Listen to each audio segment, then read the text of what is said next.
ಈಗ ರಾತ್ರಿ ತಿನ್ನಲಿಕ್ಕಿಲ್ಲ, ಕುಡಿಲಿಕ್ಕಿಲ್ಲ, ಊಟ ಆದ ನಂತರ ಹೇಗೇನು ಅಂತ ಕೇಳಿಕೊಂಡು ಬಂದಾಗಿರತಕ್ಕ ಮಾತುಗಳೀಗ.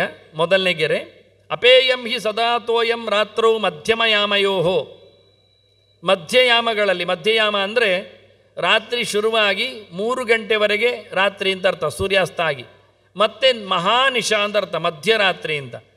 ಹಾಗಾಗಿ ಇವತ್ತು 6ವರೆಗೆ ಸೂರ್ಯಾಸ್ತ ಆದರೆ 9ವರೆಗೆ ಮೊದಲ ಯಾಮ, ಅದು ಇನ್ನೂ ರಾತ್ರಿ. ರಾತ್ರಿ ಪೂಜೆಯ ಹೊತ್ತು, ರಾತ್ರಿ ಫಲಾರಾದಿಗಳ ತಿನಿಸುಗಳ ತಿನ್ನುವ ಹೊತ್ತು, ಮತ್ತು ಮಲಗುವ ಹೊತ್ತು.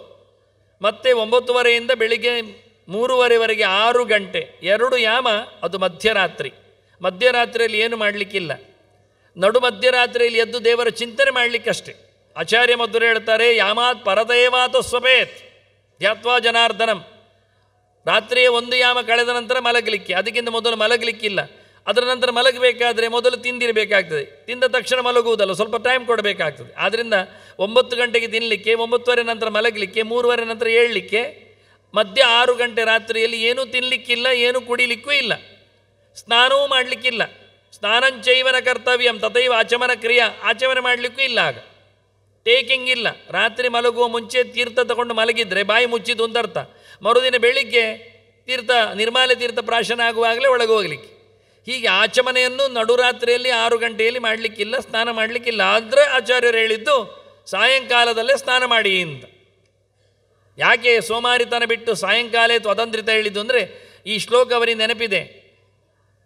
ಪೈಟೀನಸಿ ಚಿಂತನೆ ಮಾಡಿದ ವೀರಮಿತ್ರೋದಯಲ್ಲಿರತಕ್ಕಂಥ ಮಾತು ಗೊತ್ತಿದೆ. ನಡುರಾತ್ರಿಯಲ್ಲಿ ಏನು ಮಾಡಲಿಕ್ಕಿಲ್ಲ, ಅದರಿಂದ ಸ್ನಾನ ಮಾಡಿ ಬರಲಿಕ್ಕೆ 9ವರೆ ನಂತರ ಸ್ನಾನ ಮಾಡಲಿಕ್ಕಿಲ್ಲ. ಇನ್ನೇನು ಮಾಡಲಿಕ್ಕಿರುವಂಥದ್ದು, ಎಲ್ಲಿಯೋ ಹೆತ್ತರೆ ಅಥವಾ ಸತ್ತರೆ, ಶೌಚಕ್ಕೋಸ್ಕರ, ಮತ್ತು ಗ್ರಹಣ ಬಂದರೆ, 3 ಕಾಲ ಬಿಟ್ಟರೆ ಇನ್ಯಾವುದಕ್ಕೂ ಅದೆಲ್ಲ ನೈಮಿತ್ತಿಕ ಸ್ನಾನ. ಏನೋ ನಿಮಿತ್ತ ಹಿಡಿದು ಬಂದದ್ದು ಅಂತ ಅರ್ಥ. ಸತ್ತದ್ದಕ್ಕೆ ಹುಟ್ಟಿದ್ದಕ್ಕೆ ನಿಮಿತ್ತ ಹಿಡಿದು ಬಂದಿದೆ, ಅದಕ್ಕೋಸ್ಕರ ಸ್ನಾನ ಮಾಡ್ತಾರೆ. ಹೊರತುಪಡಿಸಿ ನಿತ್ಯವೃತದ ಸ್ನಾನ ಇಲ್ಲ. ಕೃಷ್ಣಾಷ್ಟಮಿ ನಿತ್ಯವ್ರತ ಆದ್ದರಿಂದ ಅದರ ಸ್ನಾನ ಮಧ್ಯರಾತ್ರಿಯಲ್ಲಿ ಬರುವುದಿಲ್ಲ, ಸಾಯಂಕಾಲವೇ ಮಾಡಬೇಕು ಅಂತ ಆಚಾರ ಒತ್ತು ಕೊಟ್ಟು ಹೇಳಲಿಕ್ಕೆ ಕಾರಣ ಈ ಪ್ರಮಾಣಗಳಿಂದ ಸುಮಾರು ಪ್ರಮಾಣಗಳಿವೆ. ಅದನ್ನು ನಾನು ಸಂಧ್ಯಾ ಸಮೀಕ್ಷೆಯ ಸ್ಥಾನದಲ್ಲಿ ಹಾಕಿದ್ದೇನೆ. ಈಗ ಆಚಾರ್ಯ ಮಧ್ವರ ಜಯಂತಿ ಕಲ್ಪದ ಒಂದು ವಾಕ್ಯ, ತತಪೂಜಾಂ ಪ್ರಕುರ್ವೀತ ವಿಧಿವತ್ಸು ಸಮಾಯಿತಃ ಯಜ್ಞಾಯೇತಿ ಚ ಮಂತ್ರೇಣ ಶ್ರದ್ಧಾ ಭಕ್ತಿಯುತ ಪುಮಾನ್. ದೇವರ ಪೂಜೆ ಮಾಡಲಿಕ್ಕೆ ಉಂಟು. ಸಾಯಂಕಾಲ ಸ್ನಾನ ಮಾಡಿ ಬಂದ ನಂತರ ದೇವರ ಪೂಜೆ ಮಾಡುವಾಗ ಏನು ಮಂತ್ರ ಹೇಳಲಿಕ್ಕೆ ಅಂದರೆ, ಯಜ್ಞಾಯ ಮಂತ್ರ ಹೇಳಲಿಕ್ಕೆ. ಯಜ್ಞಾಯ ಯಜ್ಞಪತಯೇ ಯಜ್ಞಾನಾಂ ಸಂಭವಾಯ ಚ ಯಜ್ಞೇಶ್ವರಾಯ ಕೃಷ್ಣಾಯ ಗೋವಿಂದಾಯ ನಮೋ ನಮಃ ಅಂತ. ಇಲ್ಲಿ ಹಿಂದೆ ಹೇಳಿದಾಗೆ ಯೋಗಾಯ ಯೋಗಪತೆ ಇದ್ದ ಯೋಗ ಎನ್ನುವ 2 ಅಕ್ಷರದ ಬದಲಿಗೆ ಯಜ್ಞ ಎನ್ನುವ 2 ಅಕ್ಷರ ಹಾಕ್ಕೊಂಡ್ರೆ ಆಯ್ತು. ಯೋಗ ಎನ್ನುವಲ್ಲಿ ನಾವು ನಮ್ಮ ಮತ್ತು ಭಗವಂತನ ಸಂಯೋಗವನ್ನು, ಚಿಂತನೆಯ ಸಂಬಂಧವನ್ನು ಚಿಂತನೆ ಮಾಡಿದ್ದೇವೆ. ನೀರಿನಲ್ಲಿ ಸ್ನಾನ ಮಾಡುವಾಗ ನೀರಾಯಣನಾದ ನಾರಾಯಣನ ಅನುಸಂಧಾನ ಮಾಡಿದ್ದೇವೆ. ಈಗ ಅಹಂ ಹಿ ಸರ್ವಯಜ್ಞಾನಾಂ ಭೋಕ್ತಾ ಚ ಪ್ರಭುರೇವಚ ಅಂತ ಹೇಳಿದ ಕೃಷ್ಣನ ಚಿಂತನೆ ಮಾಡಲಿಕ್ಕೆ, ವಾಸುದೇವನ ಚಿಂತನೆ ಮಾಡಲಿಕ್ಕೆ, ವಸುದೇವನ ಮಗನ ಚಿಂತನೆ ಮಾಡಲಿಕ್ಕೆ ಅದು ನಾರಾಯಣ ಆಯಿತು, ಇದು ವಾಸುದೇವ. ವಾಸುದೇವನ, ಅದಕ್ಕೆ ಆಚಾರ್ಯರು ವಾಸುದೇವ ಮನುಸ್ಮರನ್ ಅಂತ ನೆನಪಿಸಿಕೊಟ್ಟಿದ್ದಾರೆ. ಕೃಷ್ಣನ ನೆನಪು ಮಾಡ್ತಾ, ವಸುದೇವ ಪುತ್ರನ ವಾಸುದೇವ ರೂಪನ ಭಗವಂತನ ಅನುಸಂಧಾನ ಮಾಡ್ತಾ ಪೂಜೆ ಮಾಡಬೇಕು. ಪೂಜೆ ಮಾಡುವಾಗ ಯಜ್ಞಾಯ ಅಂತ ಹೇಳಲಿಕ್ಕೆ. ಹೇಗೆ ಸ್ನಾನ ಮಾಡುವಾಗ ಬೆಳಿಗ್ಗೆ ಎಳ್ಳು ಇತ್ತು, ಧಾತ್ರಿ ಫಲ ಇತ್ತು, ಹಾಗೆ ತುಳಸಿ ದಳವನ್ನು ಇಟ್ಟುಕೊಂಡು ಸ್ನಾನ ಮಾಡಲಿಕ್ಕೆ ಅಗ್ನಿಪುರಾಣ ನಮಗೆ ಚಿಂತನೆಯನ್ನು ಕೊಟ್ಟಿದೆ. ಹಾಗಾಗಿ ತುಳಸಿ ದಳವನ್ನು ಇಟ್ಟುಕೊಂಡು ಸ್ನಾನ ಮಾಡಬೇಕು. ಸ್ನಾನ ಮಾಡಿ ದೇವರ ಪೂಜೆ ಮಾಡಲಿಕ್ಕೆ, ದೇವರ ಪೂಜೆಯ ವೈಭವದ ಚಿಂತನೆಗಳನ್ನೆಲ್ಲ ಗೌತಮಿ ತಂತ್ರ ಹೇಳ್ತದೆ. ಯಜ್ಞಾಯ ಮಂತ್ರವನ್ನು ಅಗ್ನಿಪುರಾಣ, ಭವಿಷ್ಯ ಪುರಾಣ, ಗರುಡ ಪುರಾಣ ಎಲ್ಲ ಕೋಟ್ ಮಾಡಿದೆ. ನೆಕ್ಸ್ಟ್, ರೋಹಿಣ್ಯಾಂ ಅರ್ಧರಾತ್ರೇತು ಯದಾ ಕೃಷ್ಣಾಷ್ಟಮಿ ಭವೇತ್ ತಸ್ಯಾಂ ಅಭ್ಯರ್ಚನಂ ಶೌರೇ ಅಂತಿಪಾಪಂ ತ್ರಿಜನ್ಮಜಂ. ವಿಷ್ಣು ರಹಸ್ಯ ನಿರ್ಣಯ ಸಿಂಧು ಉಲ್ಲೇಖ ಮಾಡಿದ ಮಾತು. ರೋಹಿಣಿ ನಕ್ಷತ್ರ ಇರಬೇಕು, ಕೃಷ್ಣ ಪಕ್ಷದ ಅಷ್ಟಮಿ ಆಗಬೇಕು, ಮಧ್ಯರಾತ್ರಿಯಲ್ಲಿ ಭಗವಂತನ ಪೂಜೆ ಮಾಡಬೇಕು. ನಮ್ಮ ಎಲ್ಲ ಪಾಪಗಳನ್ನು ಅದು ನಿವೃತ್ತಿ ಮಾಡ್ತದೆ ಅಂತ ಹೇಳ್ತಾರೆ. ಕೃಷ್ಣಾಷ್ಟಮ್ಯಾಂಚ ರೋಹಿಣ್ಯಾಂ ಅರ್ಧರಾತ್ರಿ ಅರ್ಚನ ಮರೇಹೆ. ಪೂಜೆ ಮಾಡುವುದು ಅಂದರೆ ಅರ್ಧರಾತ್ರಿವರೆಗೂ ಪೂಜೆ ಮಾಡಲಿಕ್ಕೆ, ಪೂಜೆ ಮುಗಿಸಿ ನಿಂತು ಓಡಲಿಕ್ಕಿಲ್ಲ. ಹಾಗಾಗಿ ಕೃಷ್ಣಾಷ್ಟಮಿ ರೋಹಿಣಿ ಇದ್ದಲ್ಲಿ ಮಧ್ಯರಾತ್ರಿವರೆಗೆ ಪೂಜೆ ಮಾಡಲಿಕ್ಕೆ ಉಂಟು ಎನ್ನುವ ಇನ್ನೊಂದು ಪುರಾಣ. ಭವಿಷ್ಯ ಪುರಾಣ ಹೇಳ್ತದೆ ಮಧ್ಯರಾತ್ರಿ ಒಂದು ಪೂಜೆ ಮಾಡುವ, ಕೆಲವರ ಮನೆಯಲ್ಲಿ ರಾತ್ರಿ ಮಾತ್ರ ಪೂಜೆ ಇರ್ತದೆ. ಅದಕ್ಕೆ ತ್ರಿಕಾಲಂ ಪೂಜೆಯ ದೇವಂ ದಿವಾರಾತ್ರೋ ವಿಶೇಷತಃ ಅರ್ಧರಾತ್ರವಪಿ ತಥಾ ಪುಷ್ಪೈ ನಾನಾ ವಿಧೈರಪಿ ಅಂತ. ಬೆಳಿಗ್ಗಿನ ಪೂಜೆ ಮಾಡಿ ಕೃಷ್ಣಾಷ್ಟಮಿಯಂದು, ಮಧ್ಯಾಹ್ನ ಸ್ನಾನ ಮಾಡಿ ಬಂದ ನಂತರ ಪೂಜೆ ಮಾಡಿ, ಸಂಜೆ ಸ್ನಾನ ಮಾಡಿದ ನಂತರ ಪೂಜೆ ಮಾಡಿ, ಮಧ್ಯರಾತ್ರಿ ಮಾಡಿ ಅಂತಾರೆ ನೋಡಿ. ಹೀಗೆ ಕೃಷ್ಣನ ಪೂಜೆಯನ್ನು ಆ ದಿನದಲ್ಲಿ ಒಂದು ಹೊತ್ತಿನಲ್ಲಿ ಅಲ್ಲ, ಯಾವತ್ತೂ ಮಾಡಲಿಕ್ಕುಂಟು ಎನ್ನುವುದನ್ನು ತೋರಿಸಿಕೊಡ್ತದೆ ಭವಿಷ್ಯ ಪುರಾಣ. ಮತ್ತು ದೇವರಿಗೆ ಪೂಜೆ ಮಾಡಲಿಕ್ಕೆ ನಾವೆಲ್ಲ ಆಭರಣಗಳನ್ನೆಲ್ಲ ಮಾಡಿ ಆಭರಣದ ಸೊತ್ತಿನಲ್ಲಿ ಅಲ್ಲ, ನರತ್ನೈಹಿ ನ ಸುವರ್ಣೇನ ನ ವಿತ್ತೇನ ಚ ಭೂರಿಣ ತಥಾ ಪ್ರಸಾದ ಮಾಯಾದಿ ಯಥಾ ಪುಷ್ಪೈಹಿ ಜನಾರ್ದನ. ಹೂಗಳಿಂದ ಪೂಜೆ ಮಾಡಲಿಕ್ಕೆ ಭಾರಿ ಇಷ್ಟ ಅಂದೆ ದೇವರಿಗೆ. ಬಂಗಾರದ ಪುಷ್ಪ ಮಾಡುವುದು, ಬಂಗಾರದ ತುಳಸಿ ಮಾಡುವುದು, ಬೆಳ್ಳಿಯ ಎಲೆ ಹಾಕುವುದು, ಅದೆಲ್ಲ ದೇವರಿಗೆ ಮೈಗೆ ತಾಗ್ತದೆ, ನೋವು ಆಗ್ತದೆ. ದೇವರಿಗೆ ನೋವಾಗುವುದಿಲ್ಲ, ಆದರೆ ಪ್ರಯೋಜನ ಇಲ್ಲ ಅಂತಾರೆ. ಅದರಲ್ಲಿ ಪರಿಮಳ ಬರುವುದಿಲ್ಲ. ಅದು ಈಗ ತಾನೇ ಕೊಯ್ದು ಬಂದದ್ದಲ್ಲ, ಅದು ಪ್ರಕೃತಿ ನಮಗೆ ಕೊಟ್ಟದ್ದಲ್ಲ. ಅಲ್ಲಿ ಪ್ರಸಿದ್ಧ ತುಳಸಿ ದೇವಿಯಿಂದ ದೇವಿಯನ್ನು ಕರೀಲಿಕ್ಕೆ ಆಗುವುದಿಲ್ಲ. ಅದು ಬೆಳ್ಳಿ ದೇವಿ ಆಗ್ತಾನೆ, ಬಂಗಾರ ದೇವಿ ಆಗ್ತಾಳೆ. ಹಾಗಾಗಿ ಶುದ್ಧವಾದ ಹೂಗಳಿಂದ ಭಗವಂತನ ಸೇವೆ ಮಾಡಲಿಕ್ಕೆ, ಅದರಿಂದಲೇ ದೇವರಿಗೆ ತೃಪ್ತಿ. ಬಂಗಾರ ಇವತ್ತು ಭಾರಿ ರೇಟ್ ಆಗಿದೆ, ಅದರ ಪುಷ್ಪ ಹಾಕ್ತೇನೆ ಅಂದರೆ ದೇವರಿಗೆ ಇಷ್ಟ ಆಗುವುದಿಲ್ಲ ಅಂತಾನೆ. ಪ್ರಬಾಳೈಹಿ ಶುಚಿಭಿಹಿ ಶುದ್ಧೈಹಿ ಜಲ ಪ್ರಕ್ಷಾಲಿತೈಹಿ ಬಲೆ ವನಸ್ಪತೀನಾಂ ಅರ್ಚೇತ ತಥಾ ದುರ್ವಾಗ್ರ ಪಲ್ಲವೈಹಿ. ವಾಮನ ಪುರಾಣದಲ್ಲಿ ಬಲಿರಾಜನಲ್ಲಿ ವಾಮನ ಹೇಳ್ತಾನೆ, ನನಗಿಷ್ಟ ಆಗುವುದು ಕಿಸಲಯಗಳು, ಕುಡಿಗಳು, ಚಿಗುರುಗಳು. ಎಲ್ಲಿವರೆಗೆ ಕೇಳಿದರೆ ನೆಲದಡಿಯಲ್ಲಿ ಇರತಕ್ಕಂಥ ಗರಿಕೆಯೂ ಆಗ್ತದೆ, ದೂರ್ವೆ, ಅದು ನನಗಿಷ್ಟ. ಹಾಗಾಗಿ ಭಕ್ತಿಯ ದೂರ್ವಾಂಕುರೈರಪಿ ಅಂತ ಆಚಾರ್ಯ ಹೇಳ್ತಾರೆ. ಪ್ರೀತಿಯಿಂದ ದೂರ್ವಾ ಹೆಸರುಗಳಿಂದಲೇ ಭಗವಂತ ಇಷ್ಟ ಆಗ್ತಾನೆ. ಹಾಗಾಗಿ ಯಾವುದೇ ಮರದ ಕಿಸಲಯಗಳನ್ನು, ಕುಡಿಗಳನ್ನು, ಚಿಗುರೆಲೆಗಳನ್ನು ತನ್ನಿ, ಅದರಲ್ಲಿ ಅದು ಕೆಂಪು ಕೆಂಪಿರ್ತದೆ, ಚಂದವಾಗಿರ್ತದೆ, ಅದನ್ನು ನೀರಿನಲ್ಲಿ ತೊಳೆದು ನನಗೆ ಹಾಕಬೇಕು ಅಂತ ಮರಗಳ ಚಿಗುರೆಲೆಗಳಿಂದ ನನ್ನ ಪೂಜೆ ಆಗಲಿ ಅಂತ ಹೇಳ್ತಾರೆ. ನೆಕ್ಸ್ಟ್, ಸಿಂಹಮಾಸೇತು ರೋಹಿಣ್ಯ ಯುತಾಂ ಕೃಷ್ಣಾಷ್ಟಮೀಂ ಪುಮಾನ್ ಉಪೋಷ್ಯ ಮಧ್ಯರಾತ್ರೇತು ಪೂಜೆಯನ್ನಂದ ನಂದನಂ ಯಶೋದಾ ಸಂಯುತಂ ತಲ್ಪೆ ಶಯಾನಂತು ಚತುರ್ಭುಜಂ ಶಂಕಗದ್ಗದಾ ಪದ್ಮಧರ್ಮ್ಯಾನ ಸ್ವರೂಪಿಣಂ ಕ್ಷೀರಪಾಯಸಮದ್ವಾದ್ಯೈ ನವನೀತಯುತೈಸ್ತದ ಅಪೂಪಗಾದಳಾದ್ಯೈಶ್ಚ ಮಾತುಲಂಗ ಸಿತಾದಿಭಿಃ ಸುಮನೋ ಅಭಿಸ್ತುಳಸ್ಯಾದಿ ದಶಭಿರ್ಗಂಧ ಸಂಯುತೈಃ ಅರ್ಚಯಿತ್ವಾ ಪರೇದ್ಯುಶ್ಚ ಪ್ರಾತರೇವಾತ ಪೂಜಯೇತ್. ಇದು ಸನ್ಯಾಸ ವಿಧಿಯ ಮಾತು, ಅಂದರೆ ವಿಷ್ಣು ತೀರ್ಥರು ಕೊಟ್ಟ ಮಾತು, ಅಂದರೆ ಮಧ್ವಾಚಾರ್ಯರ ಪೂರ್ವಾಶ್ರಮದ ತಮ್ಮ ಹೇಳಿದ ಮಾತು. ಆಚಾರ್ಯರ ಕಾಲದಲ್ಲೇ ಇದ್ದವರು ಆಚಾರ್ಯರ ಮಾತುಗಳಿಗೆ ಪುಷ್ಟಿಯನ್ನು ಕೊಡಲಿಕ್ಕೋಸ್ಕರ ಕೊಟ್ಟಿದ್ದಾರೆ. ಅದು ಅವರದ್ದೇ ಖರ್ಚು ಅಂತ ತಿಳ್ಕೊಳ್ಬೇಡಿ, ಅವರು ಹೇಳಿಕೊಂಡಿದ್ದಾರೆ. ಕೊನೆಯಲ್ಲಿ ಒಂದು ಗೆರೆ ಕೊಟ್ಟಿದ್ದೇನೆ, ಶ್ರುತ್ವಾ ಗುರೋಹೋ ಸಮ್ಯಗೇವಾರ್ಥಮೇತಂ ವಕ್ಷ್ಯಾಮ್ಯತಃ ಕರ್ಮಣಿ ನಾತ್ರ ಶಂಕಾ ಅಂತ. ಇಲ್ಲಿ ಹೇಳಿದ್ದರಲ್ಲಿ ಸಂಶಯ ಪಡಬೇಡಿ ಅಂತ ಹೇಳಿಕೊಂಡಿದ್ದಾರೆ. ನಾನು ಹೇಳಿದ್ದು ಸುಳ್ಳಲ್ಲ, ಅಥವಾ ನಾನು ಹೇಳಿದ್ದು ಅದನ್ನು ಅತಿರೇಕ ಮಾಡಿ ಹೇಳಲಿಲ್ಲ, ಅತಿಶಯೋಕ್ತಿ ಅಲ್ಲ. ಇದು ನಾನು ಗುರುಗಳ ಹತ್ರ, ನಮ್ಮ ಆಚಾರ್ಯ ಮಧ್ವರ ಹತ್ರ ನಾನು ಕೇಳಿಯೇ ಹೇಳಿದ್ದೇನೆ ಅಂತ. ಸನ್ಯಾಸ ವಿಧಿಯಲ್ಲಿ ವಿಷ್ಣು ತೀರ್ಥರು ಹೇಳಿದ ಮಾತುಗಳಿಗೆ ವಿರೋಧವಾಗಿ ಮಾಡಲಿಕ್ಕೆ ಬರುವುದೇ ಇಲ್ಲ. ಅವರು ಸಮರೈಸ್ ಆಗಿ ಕೆಲವು ಮಾತುಗಳನ್ನು ಇಲ್ಲಿ ಹೇಳ್ತಾರೆ. ರೋಹಿಣ್ಯಾಯುತಾಂ ಕೃಷ್ಣಾಷ್ಟಮಿ ಪುಮಾನ್ ಉಪೋಷ್ಯ, ರೋಹಿಣಿ ಉಳ್ಳ ಕೃಷ್ಣ ಪಕ್ಷದ ಅಷ್ಟಮಿ ಎಂದು ಉಪವಾಸ ಮಾಡಿ. ಅದು ಯಾವಾಗ ಬರ್ತದೆ? ಸಿಂಹ ಮಾಸದಲ್ಲಿ ಬರ್ತದೆ. ನೀವು ಹುಡ್ಕೊಂಡು ಹೋಗೋದು ಬೇಡ. ನಾನಾಗ ಹೇಳಿದೆ 12 ತಿಂಗಳು ಕೃಷ್ಣ ಪಕ್ಷದ ಅಷ್ಟಮಿಯಲ್ಲಿ ರೋಹಿಣಿ ಎಲ್ಲಿ ಉಂಟು ನೋಡಿ ಅದು ಅಂತ. ಅದು ಇವರು ಹೇಳ್ತಾರೆ ಅದು ಎಲ್ಲಿ ಉಂಟು ಹುಡುಕುವುದು ಬೇಡ, ಸಿಂಹದಲ್ಲಿ ಉಂಟು ಅಂತ ಹೇಳಿಬಿಟ್ರು. ಸಿಂಹ ಮಾಸದಲ್ಲಿ ರವಿ ಇದ್ದಾಗ ಬರ್ತದೆ ಅನ್ನುವುದನ್ನು ಅವರು ಐಡೆಂಟಿಫೈ ಮಾಡಿ ಹೇಳ್ತಾರೆ. ಆವತ್ತು ಉಪವಾಸ ಮಾಡಿ ಮಧ್ಯರಾತ್ರಿಯಲ್ಲಿ ದೇವರನ್ನು, ಕೃಷ್ಣನನ್ನು, ನಂದನ ಮಗನನ್ನು ಕೃಷ್ಣನನ್ನು ಪೂಜೆ ಮಾಡಿ, ಜೊತೆಯಲ್ಲಿ ಯಶೋದೆ ಉಳ್ಳವಳನ್ನಾಗಿ, ಯಶೋದೆ ಜೊತೆಯಲ್ಲಿ, ಯಶೋದೆ ತೆಕ್ಕೆಯಲ್ಲಿ ನಿಂತ ಕೃಷ್ಣನ ಚಿಂತನೆ ಮಾಡಿ. ಮಲಗಿದ್ದಾನೆ ಯಶೋದಾ ಸಂಯುತಂ ತಲಪೆ ಶಯಾನಂತು ಚತುರ್ಭುಜಂ, 4 ತೋಳಿನ ಕೃಷ್ಣನನ್ನು ಉಪಾಸನೆ ಮಾಡಿ ಅಂತಾರೆ. 4 ತೋಳಿನ ಕೃಷ್ಣ ಹುಟ್ಟುವಾಗ ಹಾಗೆ ಇದ್ದ. ತಮದ್ಭುತಂ ಬಾಲಕಮಂಬುಜೇಕ್ಷಣಂ ಚತುರ್ಭುಜಂ ಶಂಖ ಗದಾದ್ಯುಧಾಯುಧಂ ತ್ರಿವತ್ಸ ಲಕ್ಷ್ಮಂಗಲ ಶೋಭಿ ಕೌಸ್ತುಭಂ ಪೀತಾಂಬರಂ ಸಾಂದ್ರ ಪಯೋಧ ಸೌಭಗಂ ಮಹಾರ್ಹ ವೈಡೂರಿ ಕಿರೀಟಕಂಡಲ ತುಷಾ ಪರಿಶ್ವಕ್ತ ಸಹಸ್ರ ಕುಂತಲಂ ಉದ್ದಾಮ ಕಾಂಚಂಗದ ಕಂಕಣಾದಿಭಿ ವಿರೋಚಮಾನಂ ವಸುದೇವ ಐಕ್ಷತ ಅಂತ. ವಸುದೇವ ನೋಡಿದ ಕೃಷ್ಣ, ಅವನಾಗ ಪೂರ್ಣವಾಗಿ ಭಗವಂತನ ರೂಪದಲ್ಲೇ ಕಾಣಿಸಿಕೊಂಡಿದ್ದ. ಹುಟ್ಟುವಾಗ ಸುತ್ತಿಯಾಗರದಲ್ಲಿ ವಸುದೇವ ದೇವಕಿಯರಿಗೆ ಕೃಷ್ಣ 4 ಕೈವನಾಗಿ ಕಾಣಿಸಿಕೊಂಡ. ಶಂಖಚಕ್ರ ಗದಾಪದ್ಮಗಳು, ಕಿರೀಟಗಳು, ವನಮಾಲಿ ಎಲ್ಲವೂ ಇದ್ದವು, ಪೀತಾಂಬರ ಎಲ್ಲ ಇತ್ತು. ಕಣ್ಣು ತೆರೆದ ಕೃಷ್ಣ, ಬಾಯಿ ಮುಚ್ಚಿದ ಕೃಷ್ಣ. ಎಲ್ಲ ಮಕ್ಕಳು ಕಣ್ಣು ಮುಚ್ಚಿರ್ತಾರೆ, ಹುಟ್ಟುವಾಗ ಬಾಯಿ ತೆಗೆದಿರ್ತಾರೆ, ಬೊಬ್ಬೆ ಆಗ್ತಾ ಇರ್ತಾರೆ. ಇವ ಮಾತಾಡ್ತಾನೆ, ವಸುದೇವ ನೋಡ್ತಾ ಇದ್ದಾನೆ, ನಿಬ್ಬೆರಗಾಗಿ ನೋಡ್ತಾನೆ. ಬಹಳ ಅದ್ಭುತವಾಗಿ ಕೃಷ್ಣನ ದರ್ಶನ ಮಾಡಿದ್ದಾನೆ ವಸುದೇವ ದೇವಕಿಯರು. ಹಾಗಾಗಿ ವಸುದೇವ ದೇವಕಿಯರು ಕಂಡ ಕೃಷ್ಣ 4 ಕೈ ಇತ್ತು, ಚಕ್ರಶಂಖ ಗದಾಪದ್ಮ ಇತ್ತು. ಹೀಗೆ ನನ್ನನ್ನು ಸೂರ್ಯಮಂಡಲದಲ್ಲಿ ಕಾಣಬೇಕು ಅಂತ ಉದ್ದವನಿಗೆ ಹೇಳ್ತಾನೆ ಕೃಷ್ಣ. ನೋಡಿ ಎಲ್ಲಿವರೆಗೆ ಹೋಗ್ತದೆ ಅಂತ. ಉದ್ದವನಿಗೆ ಹೇಳುವಾಗಲೂ ಚತುರ್ಭುಜನಾದ ಸೂರ್ಯ ಮಧ್ಯದಲ್ಲಿ ಮಂಡಲದಲ್ಲಿ ನನ್ನನ್ನು ಕಾಣುವಂತಾನೆ ಉಪಾಸನೆಯಲ್ಲಿ. ಮುಚ್ಚುಕುಂದನಿ ಕಾಣುವಾಗಲೂ 4 ಕೈಯಲ್ಲಿ ಕಂಡಿದ್ದಾನೆ. ಕೇವು ಒಳಗೆ ಕಾಲೇವನ್ನು ಓಡಿಸಿಕೊಂಡು ಬಂದಲ್ಲಿ ಮುಚ್ಚುಕುಂದ ಸಂಹಾರದಲ್ಲಿಯೂ ಕೃಷ್ಣ 4 ಕೈಯಲ್ಲಿ ಕಂಡದ್ದವ ನೋಡಿ. ಅಂದರೆ ದೇವರು ತನ್ನ ದರ್ಶನ ಮಾಡಿಸುವಾಗ ದೇವತ್ವದ ರೂಪದಲ್ಲಿ ತೋರಿಸುವಾಗ 4 ಕೈ, ಜನಸಾಮಾನ್ಯರಂತ ನರೇಶು ಜಾತ ನರವತ್ ಪ್ರವೃತ್ತಿ ಆಗುವಾಗ 2 ಕೈ. ಆದ್ದರಿಂದ ಪೌಂಡ್ರಕನಿಗೂ ದೇವರು 4 ಕೈಯಲ್ಲಿ ಕಂಡಲಿಕ್ಕೆ ಹೋಗಿ ಅವನು ಚಕ್ರಶೃಂಗವನ್ನು ಡೂಪ್ಲಿಕೇಟ್ ಸಿಕ್ಕಿಸಿಕೊಂಡು ಬಂದಿದ್ದಾನೆ, ಬಂಗಾರದ ಚಕ್ರಶೃಂಗಗಳನ್ನು ಹಾಕಿದ್ದಾನೆ. ಅದನ್ನು 4 ಕೈಯಲ್ಲಿ ಕೃಷ್ಣ ಎನ್ನುವುದು ಬಹಳಷ್ಟು ತನ್ನ ಅವತಾರ ಕಾಲದಲ್ಲಿ, ನರಕಾಸುರ ಸಂಹಾರ ಕಾಲದಲ್ಲಿ ಎಲ್ಲ ತೋರಿಸಿದ್ದಾನೆ. ಹೀಗಾಗಿ ಬಹಳ ಅದ್ಧೂರಿಯಾಗಿ ಕೃಷ್ಣನ ಹುಟ್ಟಿದ ರೂಪ ಅದು 4 ಕೈ. ಅದರಿಂದ 4 ಕೈಯಲ್ಲಿರತಕ್ಕ ಕೃಷ್ಣನ ರೂಪವನ್ನು ಕೃಷ್ಣ ಜಯಂತಿ ಎಂದು ಉಪಾಸನೆ ಮಾಡಲಿಕ್ಕೆ ಉಂಟು ಅಂತ ಹೇಳ್ತಾರೆ. ಅದರೊಟ್ಟಿಗೆ ಅಲ್ಲಿ ಇಡಬೇಕಾದ ವಸ್ತುಗಳನ್ನೆಲ್ಲ ಲೆಕ್ಕಾಚಾರ ಮಾಡಿದರು. ಹಾಲಿನ ಪಾಯಸ ಆಗಲಿ, ಕದಳಿ ಫಲ ಮುಂತಾದ ವಸ್ತುಗಳಾಗಲಿ, ಜೊತೆಯಲ್ಲಿ ಬಹಳ ಬಗೆಯ 10 ಬಗೆಯ ಹೂಗಳು, ತುಳಸಿಯಾದಿಗಳು ಇವನ್ನೆಲ್ಲ ಉಲ್ಲೇಖ ಮಾಡಿ ಅದರಿಂದ ಪೂಜೆ ಮಾಡಿ ಮರುದಿನವೂ ಪೂಜೆ ಮಾಡಬೇಕೆನ್ನುವುದನ್ನು ನೆನಪಿಸ್ತಾರೆ. ಕೃಷ್ಣಾಷ್ಟಮಿ ಎಂದು ಪೂಜೆ ಮಾಡುವ ಬೆಳಿಗ್ಗೆ ಮಧ್ಯಾಹ್ನ ಸಂಜೆ ಮಧ್ಯರಾತ್ರಿ ಆಯ್ತಲ್ಲ, ಪರೇದ್ಯುಶ್ಚ ಪೂಜೆಯೇದಂತಾರೆ. ಮರುದಿನವೂ ಬೆಳಿಗ್ಗೆ ಕೃಷ್ಣನ ಪೂಜೆಯನ್ನು ವೈಭವದಲ್ಲಿ ಮಾಡಲಿಕ್ಕೆ ಉಂಟು ಅಂತ. ಇದನ್ನೆಲ್ಲ ನಾನು ಕೇಳಿಯೇ ಹೇಳಿದ್ದು. ಇದು ಕರ್ಮದಲ್ಲಿ ಏನು ಡೌಟ್ ಇಲ್ಲ ಅಂತ. ಇನ್ನು ಇದಕ್ಕೆ ವಿರೋಧ ಇಲ್ಲಿ ಬರ್ತದೆ ಅಂಥವ್ರು ಹೀಗೆ ಹೇಳ್ತಾರೆ ಎಲ್ಲ ಹೇಳಲಿಕ್ಕೆ ಹೋಗಬೇಡಿ ಅಂತ ವಿಷ್ಣು ತೀರ್ಥರು ಹೇಳ್ತಾರೆ. ಇದು ಆಚಾರ್ಯ ಮಧ್ವರು ವೇದವ್ಯಾಸರಿಂದ ಕಲಿತು ಹೇಳಿದ ಮಾತುಗಳಿವು ಅಂತ. ಆದ್ದರಿಂದ ಇದಕ್ಕೆ ಅಲ್ಲಿಯ ವಿರೋಧ ಇಲ್ಲಿಯ ವಿರೋಧ ಯಾವುದನ್ನು ತೋರಿಸಲಿಕ್ಕೆ ಬರಬೇಡಿ. ಸನ್ಯಾಸ ವಿಧಿಯ ಗೆರೆಗಳಿಗೆ ವಿರೋಧವನ್ನು ಇತರ ಪ್ರಮಾಣಗಳಿಂದ ಹೇಳಲಿಕ್ಕೆ ಆಗುವುದಿಲ್ಲ, ಇತರ ವಾಕ್ಯಗಳಿಗೆ ಇಲ್ಲಿಂದ ವಿರೋಧ ಹೇಳಲಿಕ್ಕೆ ಅಂತ ಸನ್ಯಾಸ ವಿಧಿಯಲ್ಲಿ ಅವರೇ ಹೇಳಿಕೊಂಡಿದ್ದಾರೆ. ಮುಂದೆ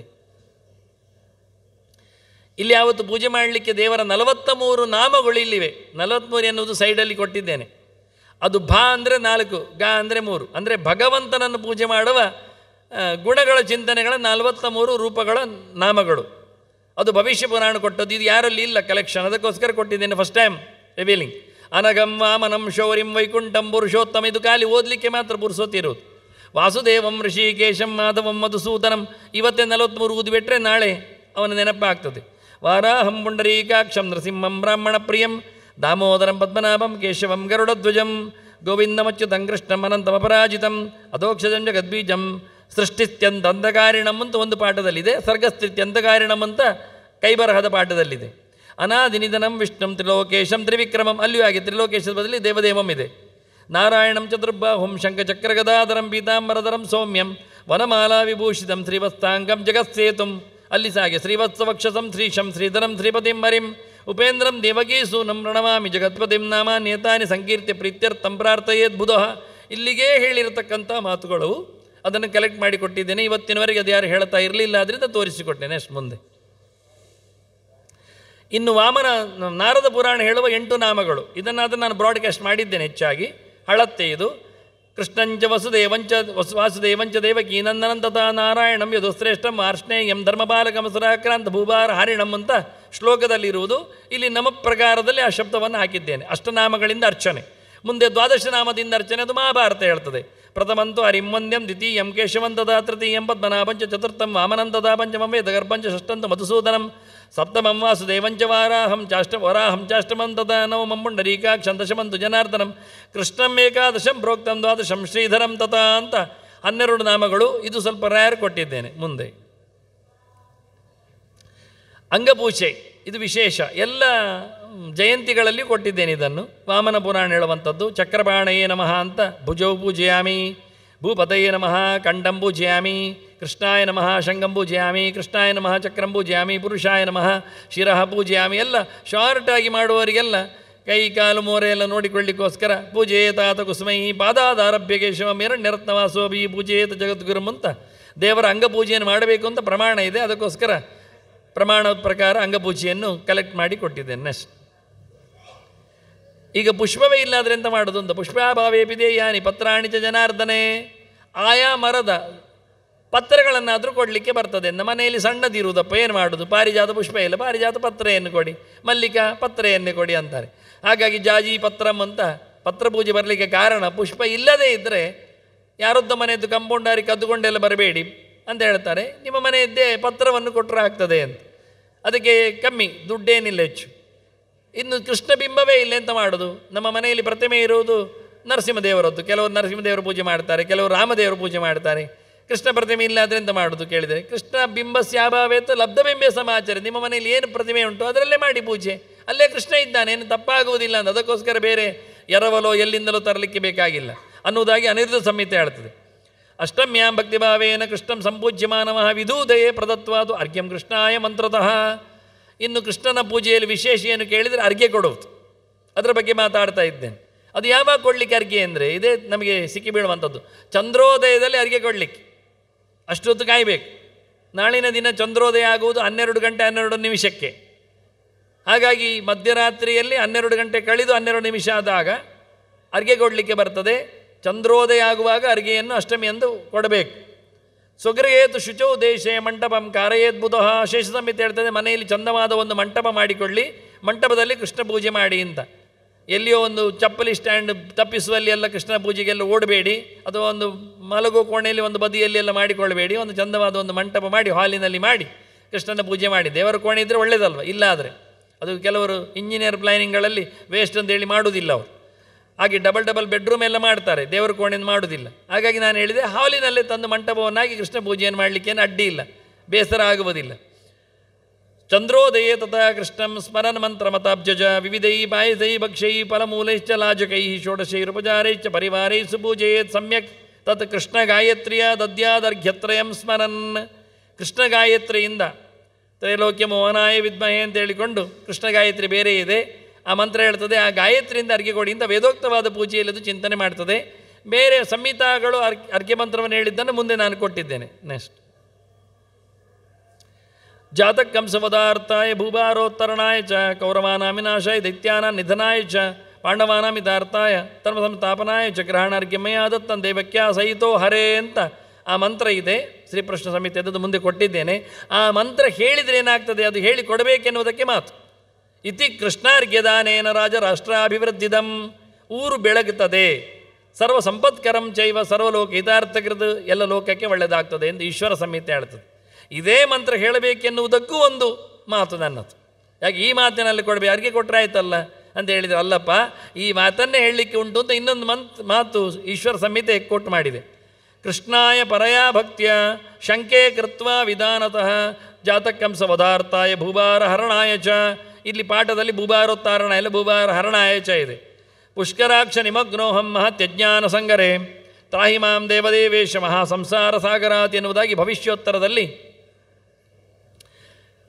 ನನ್ನನ್ನು ರಕ್ಷಣೆ ಮಾಡು, ಈ ಸಂಸಾರ ಸಾಗರದಿಂದ ನನ್ನನ್ನು ಉದ್ಧಾರ ಮಾಡು ಎನ್ನುವ ಚಿಂತನೆಯಲ್ಲಿ ಈ ಮಂತ್ರ ಹೊಸದು ಬಂದಿದೆ ಅಂತೇಳಿ ಅದು ಚಿಂತನೆ ಕೊಟ್ಟಿದೆ. ಹಾಗೆ ಶಂಖದಲ್ಲಿ ಅರ್ಘ್ಯ ಕೊಡಬೇಕು ಅಂತ ಹೇಳ್ತಾ ಉಂಟು. ನಾವು ಕೆಲವೊಮ್ಮೆ ಅರ್ಘ್ಯ ಕೊಡಬೇಕಂದಾಗ ಕೈಯಲ್ಲಿ ಒಂದು ತಿಳ್ಕೊಳ್ತೇವೆ, ಅದಕ್ಕೋಸ್ಕರ ಅಲ್ಲ ಅಂತೇಳಿ ಶಂಖದಲ್ಲಿ ತುಂಬಿಸಿ ಅಂತ. ಇನ್ನು ಮುಂದಿನ ಮಾತುಗಳು ಬರ್ತದೆ, ಸ್ಪಷ್ಟ ಆಗ್ತದೆ.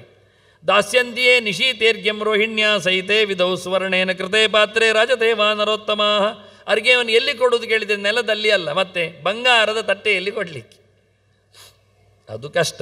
ಈಗ ರೇಟ್ ಹೆಚ್ಚಾಗ್ತಾ ಉಂಟು, ಅದಕ್ಕೆ ಬೆಳ್ಳಿಯಲ್ಲಿ ಆದರೂ ಕೊಡಿ ಅಂತಾರೆ, ಅದು ಸುಲಭ, ತೊಂದರೆ ಇಲ್ಲ. ನಮ್ದು ಏನೆಲ್ಲ ವಸ್ತುಗಳೆಲ್ಲ ದೊಡ್ಡದಾಗಿರ್ತದೆ, ಅದೇ ಬೆಳ್ಳಿಯ ತಟ್ಟೆಯಲ್ಲಿ ಕೊಡೋದೇನು ತಪ್ಪಲ್ಲ.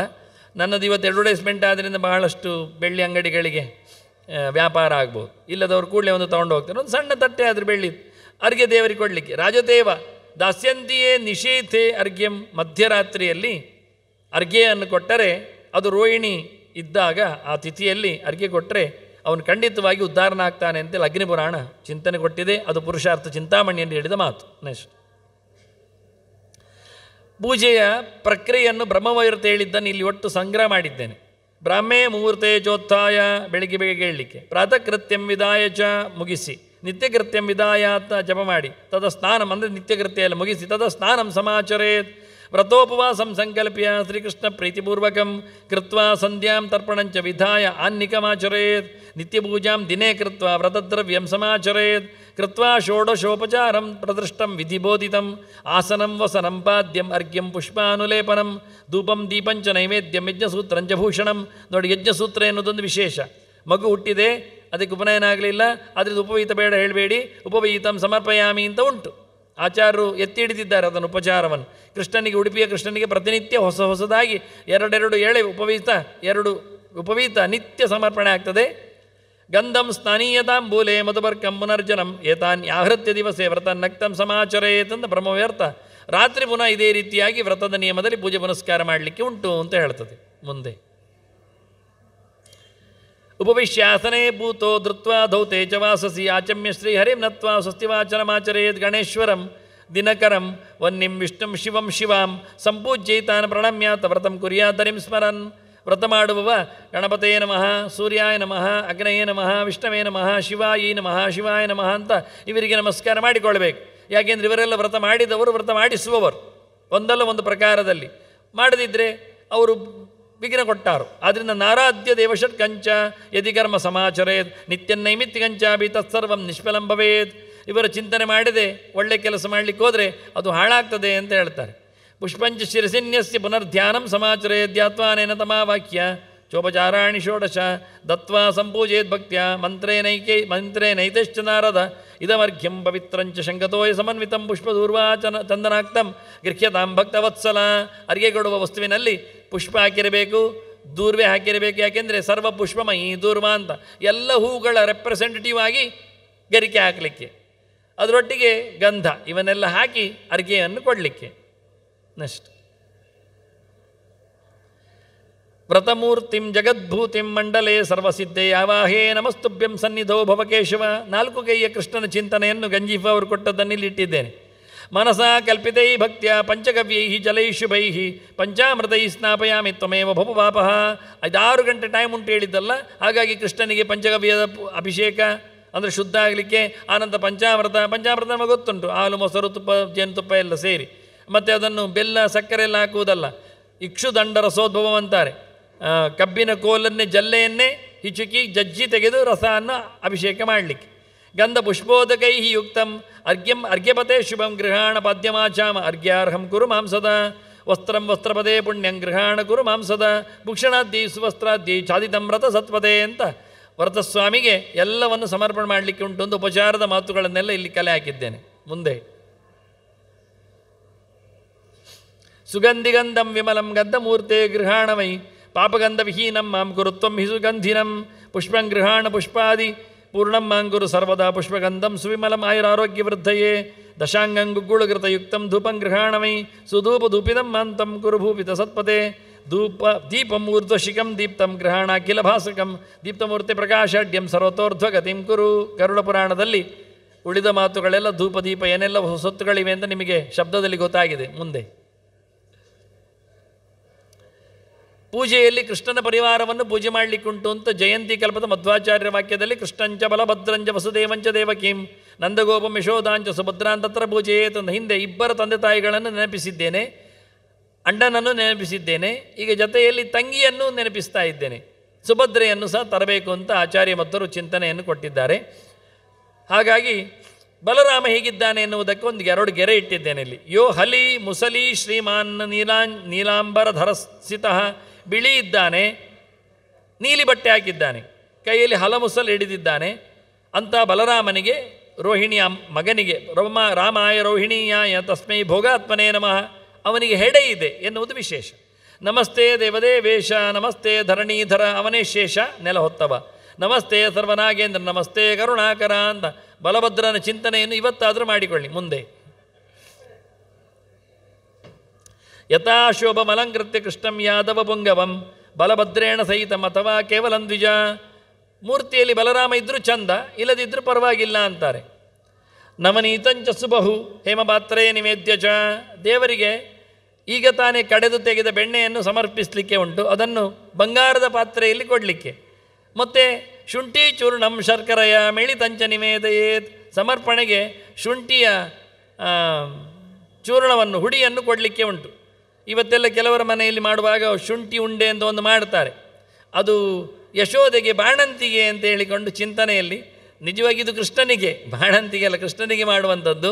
ಹಾಗಾಗಿ ಎಲ್ಲ ಸ್ವೀಟುಗಳ ಜೊತೆಯಲ್ಲಿ ಇದೊಂದು ಖಾರ ಸ್ವೀಟ್ ಭಾಳ ಚೆನ್ನಾಗಿರ್ತದೆ. ಶುಂಠಿಗೆ ಬೆಲ್ಲ ಹಾಕಿ ಜೇನುತುಪ್ಪ ಹಾಕಿ ಭಾಳ ಚೆಂದ ಮಾಡಿ ಅಂಟು ಉಂಡೆ ಮಾಡಿ ಹಾಕ್ತಾರೆ. ಅದರಿಂದ ಇದನ್ನು ವಾಕ್ಯಲ್ಲಿ ಪ್ರಮಾಣಕ್ಕೆ ಅದು ಕೊಟ್ಟದ್ದು, ಯಾರಿಗೂ ಪ್ರಮಾಣ ಸಿಗುವುದಿಲ್ಲ, ಇವತ್ತಿನವರು ಯಾರು ಕೊಟ್ಟದ್ದಿಲ್ಲ. ಶುಂಠಿ ಚೂರ್ಣಂ ಶರ್ಕರೆಯ ಮಿಳಿತಂ ಚ ನಿವೇದಯೇತ್ ಕ್ಷೀರಂಗೃತಂಚ ಸುಬಹು ಕದಲ್ಯಾ ಲಿಪಲಾನಿ ಚ ತತ್ಸರ್ವಂ ದೇವದೇವಾಯ ದೇವಕೀ ಸುನಮೇ ತತ ನಿವೇದಯೇತ್ ಭಕ್ತಿಯುಕ್ತ ಶ್ರದ್ಧಾಭೂತೇನ ಚೇತಸ.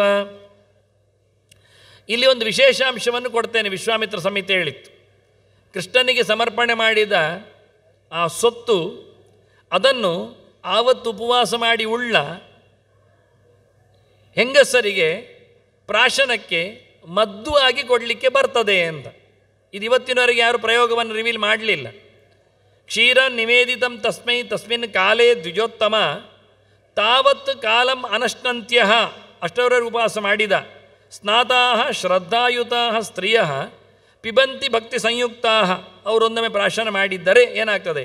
ವಂದ್ಯಾ ಚೇತ್ ತನಯಾನ್ ಬಹೂನ್ನು ಅರೋಗಾಂಚ ಸ್ವರೂಪಾಂಚ ವಿದುಷಃ ಜನಯಂತಿ ತಾಹ. ಅವರು ಬಂಜೆಯರು, ಮಕ್ಕಳನ್ನು ಹಡೆಯದವರು ಖಂಡಿತವಾಗಿಯೂ ಕೃಷ್ಣ ಪ್ರಸಾದದಿಂದ ಆರೋಗ್ಯವಂತರಾದ, ಬುದ್ಧಿಮಂತರಾದ, ಬಹಳ ಕಾಲ ಬದುಕುವ ಚಂದವಾದ ಮಕ್ಕಳನ್ನು ಹಡಿತಾರೆ ಅಂತ. ನಿಮಗೆ ಹೇಳಿಕೊಟ್ಟವರಿಲ್ಲ, ತೋರಿಸಿಕೊಟ್ಟವರಿಲ್ಲ, ಅದಕ್ಕೋಸ್ಕರ ಇದನ್ನು ಗಟ್ಟಿಯಾಗಿ ಹೇಳಿಕೊಟ್ಟಿದ್ದೇನೆ. ಎಲ್ಲಿಯಾದರೂ ಯಾರಾದರೂ ಉಪಯೋಗಿಸಿಕೊಳ್ಳುವುದಾದರೆ ಏನೆಲ್ಲ ಸವಲತ್ತುಗಳಿವೆ ಅಂತ ಹೇಳಲಿಕ್ಕೋಸ್ಕರ ಪ್ರಾಯೋಗಿಕವಾದ ಕೆಲವು ವಿಮರ್ಶೆಗಳು ಮುಂದೆ. ಅರ್ಘ್ಯ ಮಂತ್ರ ಈಗ ಇಲ್ಲಿ ತೋರಿಸಿದ್ದೇನೆ. ಪಕ್ಕದಲ್ಲಿ ಕೂತವರು ಪಾಂಡವರು. ಪಾಂಡವ ನಾಮಿತಾರ್ಥಾಯ ಅಂತ ಹೇಳಿದಾಗ ಕೃಷ್ಣ ಬಂದದ್ದೇ ಪಾಂಡವರ ಜೊತೆಯಲ್ಲಿ ಕುಣಿಲಿಕ್ಕೆ. ಹಾಗಾಗಿ ಪಂಚಪಾಂಡವರ ನೆಚ್ಚಿನ ವ್ಯಕ್ತಿ ಧರ್ಮರಾಜ ಕಾಡಿಗೆ ಹೋಗ್ತೇನೆ ಅಂದಾಗ, ಯುದ್ಧ ಮಧ್ಯದಲ್ಲಿ ಬೇಸರ ಪಟ್ಟು ಹೋದಾಗ, ಸತ್ಯ ಅಂದರೆ ಎಂಥದ, ಧರ್ಮ ಅಂದರೆ ಯಾವುದಾ ಅಂತೇಳಿ ಬೋಧೆ ಮಾಡಿ ಕುಳ್ಳಿರಿಸಿದವ ಧರ್ಮರಾಜನನ್ನು. ಇತ್ತ ಭೀಷ್ಮರ ಒಳಗೂ ನಿಂತು ಎಲ್ಲ ಹೇಳಿಕೊಟ್ಟವ. ಭೀಮನಿಗೆ ಜರಾಸಂಧನನ್ನು ಕೊಲ್ಲುವಲ್ಲಿ ಬಂದು ನಿಂತವ. ಅರ್ಜುನನಿಗೆ ಸಾರಥ್ಯ ಮಾಡಿಯೇ ಆಡಿಸಿದವ. ಸಹದೇವನನ್ನು ಕರ್ಕೊಂಡು ಹೋಗಿ ಉದ್ದವನಲ್ಲಿ ನೀತಿಶಾಸ್ತ್ರ ಉಪದೇಶ ಮಾಡಿದವ. ಆಯ್ತು ಮಲ್ಲಿಗೆ. ನಕುಲನ ಬಿಟ್ಟರೆ ಅಲ್ಲ, ನಕುಲ ಸಹದೇವರು ಒಂದೇ ರೀ, ಅದು ಯಮಳರು 2 ರೂಪ. ಒಬ್ಬರೇ ಹೇಳಿಕೊಟ್ರೆ ನಿಮಗೆ ಗೊತ್ತಾಗ್ತದೆ. ಅಂದರೆ ದೇವತೆಗಳು ಒಬ್ಬರೇ, ಅಶ್ವಿನಿ ದೇವತೆಗಳು, ನಾಸತ್ಯ ದಸ್ತರವರು ಅಂತ 2 ಮೂಗಿನಲ್ಲಿ ಕೂತವರು. ಆದ್ದರಿಂದ ಒಂದು ಮೂಗಿಗೆ ಗಾಯ ಆಯಿತು, ಇನ್ನೊಂದು ಮೂಗಿಗೆ ಪ್ರಶ್ನೆ ಇಲ್ಲ, 2 ಒಟ್ಟಿಗೆ ಇರೋರು. ಹಾಗಾಗಿ ಇಷ್ಟು ಜನರ ಚಿಂತನೆಗೋಸ್ಕರ ಪಾಂಡವರ ಚಿಂತನೆ ಕೊಟ್ಟಿದ್ದೇನೆ. ಪಾಂಡವಾನಾಮಿತಾರ್ಥಾಯ ಅಂತ ಮಂತ್ರ ಹಾಕಿದ್ದೇನೆ. ಎಷ್ಟು ಅರ್ಘ್ಯೆಯಲ್ಲಿ ಚಿಂತನೆ ಉಂಟು ನೋಡಿ. ಜಾತಃ ಕಂಸವಧಾರ್ಥಾಯ, ಮೊದಲು ಬಂದದ್ದೇ ಯಾದವರನ್ನು ಬಿಡಿಸಲಿಕ್ಕೆ ಕಂಸನ ಕೈಯಿಂದ. ಆವತ್ತಿನ ಪ್ಲೇಸ್ಮೆಂಟ್ ನೋಡಿದರೆ ಒಂದು ಕೈಯಲ್ಲಿ ಕಂಸ, ಒಂದು ಕಡೆ ಜರಾಸಂಧ, ಒಂದು ಕಡೆ ಕೌರವರು, ಹೀಗಿತ್ತು ಆವತ್ತು. ಹಾಗಾಗಿ ಕಂಸನ ಸಾವಿನಿಂದ ಯಾದವರನ್ನು ನಿರ್ಮುಕ್ತ ಮಾಡಿ ಕೃಷ್ಣ ತನ್ನನ್ನು ಪಾಂಡವರ ಜೊತೆಯಲ್ಲಿ ಸೇರಿಸಿಕೊಂಡ. ಜಾತಕಂಸವಧಾರ್ಥಾಯ ಭೂಭಾರೋತ್ತಾರಣಾಯ, ಇಲ್ಲಿ ಕೌರವರನ್ನು ಮುಗಿಸ್ಲಿಕ್ಕೋಸ್ಕರ ಅದಕ್ಕೂ ಮೊದಲು ಕಾಲಯವನನ ಜರಾಸಂಧನ ಪಡೆಗಳು ಕಂಡಾಬಡ್ಡಿದ್ದವು, ಅದನ್ನು ಮುಗಿಸ್ಲಿಕ್ಕೆ ನರಕನ ಪಡೆಗಳಿದ್ದವು. ಭೂಭಾರೋತ್ತಾರಣಾಯ ಚ ಕೌರವಾನ ವಿನಾಶಾಯ ದೈತ್ಯಾನ ನಿಧನಾಯ ಚ ಪೂತನೆ ಶಕಟ ತೃಣಾವರ್ತ ಧ್ವನಿಚುಮ್, ಇವರೆಲ್ಲಷ್ಟು ದೈತ್ಯರು. ಪಾಂಡವಾನ ಮಿತಾರ್ಥಾಯ ಧರ್ಮ ಸಂಸ್ಥಾಪನಾಯ ಚ, ಧರ್ಮರಾಜನನ್ನು ಕುಳ್ಳಿರಿಸಬೇಕು, ಅದಕ್ಕೋಸ್ಕರ ಬಂದದ್ದು ಅಂತ 6 ಬಗೆಯಲ್ಲಿ ಗ್ರಹಣಾರ್ಘ್ಯಮಯ ದತ್ತಂ. 3 ಸರ್ತಿ ಆದರೂ ಅರ್ಘ್ಯಗಳು, ಅರ್ಘ್ಯತ್ರಯಂ ಎನ್ನುವ ಮಾತು ಹಿಂದೆ ಬಂದಿದೆ. 3 ಅರ್ಘ್ಯ ಕೊಡಲಿಕ್ಕೆ ಉಂಟು. ನೆಕ್ಸ್ಟ್ ಮತ್ತೆ ಪರಿವಾರದವರಿಗೆ ಅರ್ಘ್ಯ ಕೊಡಲಿಕ್ಕೆ ಉಂಟು. ಬಿಟ್ಟೋದ ಸಂಗತಿ ಇದು. ಶ್ರೀಯೈ ಚ ವಸುದೇವಾಯ ನಂದಾಯ ಚ ಬಲಾಯ ಚ ಯಶೋದಾಯ ತಥೋದದ್ಯ ಅರ್ಘ್ಯಂ ಫಲ ಸಮನ್ವಿತಂ, ಅವರಿಗೂ ಅರ್ಘ್ಯ ಕೊಡಲಿಕ್ಕುಂಟು. ಶ್ರೀ ಅಂದರೆ ಇಲ್ಲಿ ದೇವಕಿ, ದೇವಕ್ಯೈದಮರ್ಘ್ಯಂ ವಸುದೇವಾಯದಮರ್ಘ್ಯಂ ನಂದಾಯದಮರ್ಘ್ಯಂ ಬಲಾಯದಮರ್ಘ್ಯಂ ಯಶೋದಾಯದಮರ್ಘ್ಯಂ ಅಂತೇಳಿ ಉಳಿದವರಿಗೂ ಸಹ ಅರ್ಘ್ಯ ಕೊಡಲಿಕ್ಕೆ ಉಂಟು ಎನ್ನುವುದನ್ನು ನೆನಪಿಟ್ಟುಕೊಳ್ಳಿ. ಒಂದೊಂದಾದರೂ ಅರ್ಘ್ಯವನ್ನು ಪೂಜೆ ಮಾಡಿದವರಾದರೂ ಕೊಡಲಿಕ್ಕೆ ಬರ್ತದೆ, ಕೊಡಬೇಕಾಗ್ತದೆ.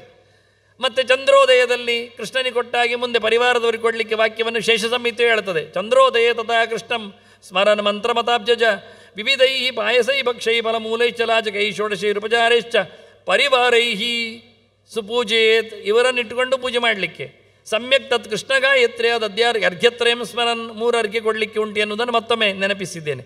ಅರ್ಚಯೇ ಸಪರಿವಾರಂ ನಾರಾಯಣ ಮನಾಮಯಂ ಭಕ್ತ್ಯಾ ಷೋಡಶಭಿಃ ಸಮ್ಯಕ್ ಉಪಚಾರೈ ಯಥೋದಿತಂ. ನೆಕ್ಸ್ಟ್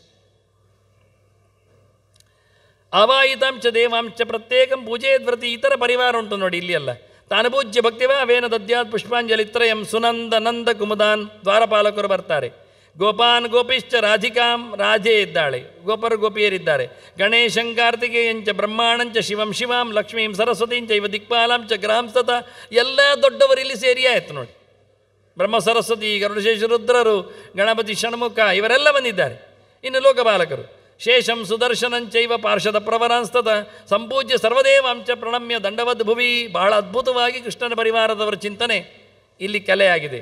ಆನಂತರ ಕೃಷ್ಣನ ಪೂಜೆಯಲ್ಲಿ ಪರಿವಾರದವರಿಗೆ ಅಂದಾಗ ಕೃಷ್ಣನ ಗಂಧ ಪುಷ್ಪ ನಿರ್ಮಾಲ್ಯಗಳನ್ನೆಲ್ಲ ಹಾಕಲಿಕ್ಕುಂಟು. ಸಮರ್ಪಣೆ ಮಾತ್ರ ಮಾಡಲಿಕ್ಕಿಲ್ಲ, ಊಟ ಮಾತ್ರ ಮಾಡಲಿಕ್ಕಿಲ್ಲ. ನಾವಾಗ ನೋಡಿದ್ದವ ಮಧ್ಯರಾತ್ರಿಯಲ್ಲಿ ಏನೂ ತಿನ್ನಲಿಕ್ಕಿಲ್ಲ ಅಂತ. ಆದ್ದರಿಂದ ಉಳಿದವರಿಗೆಲ್ಲ ಮರುದಿನ. ನೆಕ್ಸ್ಟ್ ಹರಿಯರ್ಪಿತಂ ರಮಾ ಭುಂಕ್ತೆ ವಾಯುರ್ಭುಂಕ್ತೆ ರಮಾರ್ಪಿತಂ ಮಾತರಿಶ್ವಾರ್ಪಿತಂ ಅನ್ನಂ ಭುಂಕ್ತೆ ಮರ್ತ್ಯ ಸಮುಕ್ತಿಗಃ. ಸ್ಕಂದಪುರಾಣ ಹೇಳ್ತದೆ. ಅದುದೆಂಥದ್ದು ಮಾರಾಯರೆ, ದೇವರಿಗೆ ಸಮರ್ಪಣೆ ಮಾಡಿದ್ದನ್ನು ಲಕ್ಷ್ಮಿಗೆ ಅಂತ ಮಾಡೋದು? ಅದು ಕ್ರಮವೇ ಹಾಗೆ. ದೇವರಿಗೆ ಕೊಟ್ಟದ್ದನ್ನೇ ಅವರು ತಿನ್ನುವುದು. ಲಕ್ಷ್ಮಿ ಕೊಟ್ಟದ್ದನ್ನೇ ವಾಯುದೇವರಿಗೆ, ವಾಯುದೇವರಿಗೆ ಕೊಟ್ಟದ್ದನ್ನೇ ಇತರರಿಗೆ. ಇದು ವಾಕ್ಯಗಳು, ಪ್ರಮಾಣಗಳು. ಹರಿಯರ್ಪಿತಂ ರಮಾ ಭುಂಕ್ತೆ ವಾಯುರ್ಭುಂಕ್ತೆ ರಮಾರ್ಪಿತಂ ಮಾತರಿಶ್ವಾರ್ಪಿತಂ ಅನ್ನಂ ಭುಂಕ್ತೆ ಮರ್ತ್ಯ ಸಮುಕ್ತಿಗಃ. ವಾಯುದೇವರ ಪ್ರಸಾದವನ್ನೇ ಮನುಷ್ಯರು ಮತ್ತೆ ಊಟ ಮಾಡಲಿಕ್ಕೆ. ವಿಷ್ಣು ಯಜ್ಞಪತಿ ಸಾಕ್ಷಾತ್ ಅಂತರ್ಯಾಮಿ ಶ್ರಿಯಪತಿ, ಅವನು ಲಕ್ಷ್ಮಿಗೂ ಅಂತರ್ಯಾಮಿಯಾಗಿ ಒಡೆಯನಿದ್ದಾನೆ. ಸಾರಂಭುಂಕ್ತೇದ ಭೂತಾತ್ಮ ತಚ್ಛೇಷಂ ಪ್ರಾಣನಾಯಕ, ಅವನ ಊಟವನ್ನೇ ಪ್ರಾಣನ ಸುಪರ್ದಿಯಲ್ಲಿ ಇರುವವರು ತಗೊಳ್ಳಿಕ್ಕೆ. ಪ್ರಾಣನ ನಂತರದಲ್ಲಿ ಪ್ರಾಣನಾಯಕ ಹೇಳಿದ್ದಕ್ಕೆ ಪ್ರಾಣ ನಾಯಕ ಯೇಷಾಂ. ವಾಗ್ದೇವಿ ಸರಸ್ವತಿಗೂ ಊಟ ಆಗಲಿಕ್ಕುಂಟು ಪ್ರಾಣ ನಂತರದಲ್ಲಿ. ತಮನು ಜ್ಞಾತ್ವ ದ್ವಿಜ ಶೇಷ ಶಿವಾದಯ. ದ್ವಿಜ ಅಂದರೆ ಗರುಡ, ಶೇಷ ಅಂದರೆ ಗೊತ್ತುಂಟು, ಶಿವ ಅಂದರೆ ರುದ್ರ. ಇವರೆಲ್ಲರೂ ಸಹ ಸರಸ್ವತಿಯ ನಂತರದಲ್ಲಿ. ಭುಂಜಂತೆ ಶ್ರದ್ಧೆಯ ಚೈತೆ ಪ್ರಾಣಾತ್ಮ ಸತತಂ ಶ್ರೀಯ. ಪ್ರಾಣದೇವರಿಗೆ ಲಕ್ಷ್ಮಿದ್ದು ಊಟ, ಲಕ್ಷ್ಮಿಗೆ ನಾರಾಯಣನ ಊಟ. ಸಮರ್ಪಣೆ ಕ್ರಮ ಇದು ವಾಯುಪುರಾಣ. ಮನೆಯಲ್ಲಿ ವಾಯುದೇವರು ಇಲ್ಲಲ್ವ ಅಂದರೆ ಯಹ ಕಪೀಶಂ ತದಾ ಗೇಹೆ ಪೂಜೆಯೇ ಜಪತತ್ಪರ ಆಯುರ್ಲಕ್ಷ್ಮಿ ಪ್ರವರ್ಧಂತೆ ತಸ್ಯ ನಶ್ಯತಿ ಭದ್ರವಾ. ಮನೆಯಲ್ಲಿ ಹನುಮಂತನ ಪ್ರತಿಮೆ ಇದ್ದರೆ ಅದೇ ವಾಯು ಅಂತ ಅರ್ಥ. ಪ್ರಾಣಂ ಯಥೇಷ್ಟತನಂ ಅಂತ ಹೇಳಿದ್ರಿಂದ ಯಾವುದೇ ರೂಪದಲ್ಲಿಯೂ ಪ್ರಾಣತತ್ವ ನಮಗೆ ಕಾಣುತ್ತದೆ.